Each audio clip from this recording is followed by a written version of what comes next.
Həyatdır. Elə oldu, məcbur oldum bura gəlməyə. Bura gəlməyimin səbəbi qədərdir. Alın yazsın. Gəlməyim yaxşı oldu. Hər halda. Müxtəlif rəngarəng ömür yollarının kəsişdiyi məkandan xəbərimiz var. Bilgək Ağıllar evindəyik. Buranın hər bir küncündə ümid də var, təbəssüm də, xatirə də. Hər bir otaq isə özünə məxsus həyat hekayələri ilə doludur.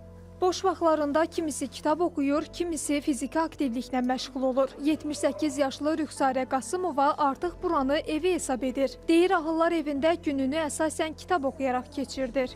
Həyatdır. Elə oldu, məcbur oldum bura gəlməyə. Bura mənim üçün doğma oldu. Evdən, doğmalarımdan yaxın oldu. Yəni burada rəftar çox qəşəngdir. Bax, hamı gülər üzlüdür. Kimə gedirsən, rəftar edirsən, например, həkimə, o dəqiqə davleniyalı ölçür. Həmişə soruşurlar, halınız necədir, özünüz necəsiniz, necə özünüzü hiss edirsiniz. Mən, misal üçün, burada görən qayğını çöldə görməmişim. 84 yaşlı Müslümət Rızaxanova da qismətinə sığınaraq Ağıllar evinə üst tutub. O da bura gəlməyini böyük bir şans kimi görür. İllər çox əziyyət çəkdim. Buranın adı olduğu üçün evlatlarımın söz gəlməsin, yəni pis gəlməsin deyə dözürdüm. Son həddə çatdım, dözə bilmədim. Çox gözəl şəraitdir. Heç bir şeyə ehtiyac yoxdur. Yəni, bəzən biz belə deyəndə elə bilirlər ki, biz buranı tərifləmək. Biz buranı tərifləmək istəmirsiniz. Otağıma gedin, baxın. Gələrsiniz otağımda mənim yaşayışıma baxın, görün, onu bilərsiniz. Mən həqiqətən də elə bir şərait yaradılar ki, indi Allah'a deyirəm, biraz möhlət ver, yaşayayım.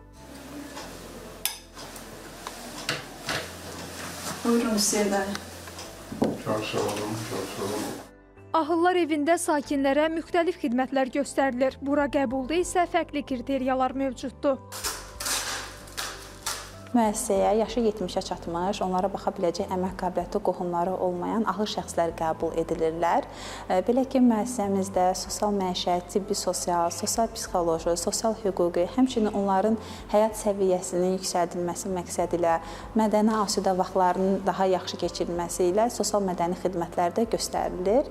Müəssisəmiz 300 çarpayılıqdır və hal-hazırda 227 ahıl şəxs belə zəruri sosial xidmətlərdən yararlanır.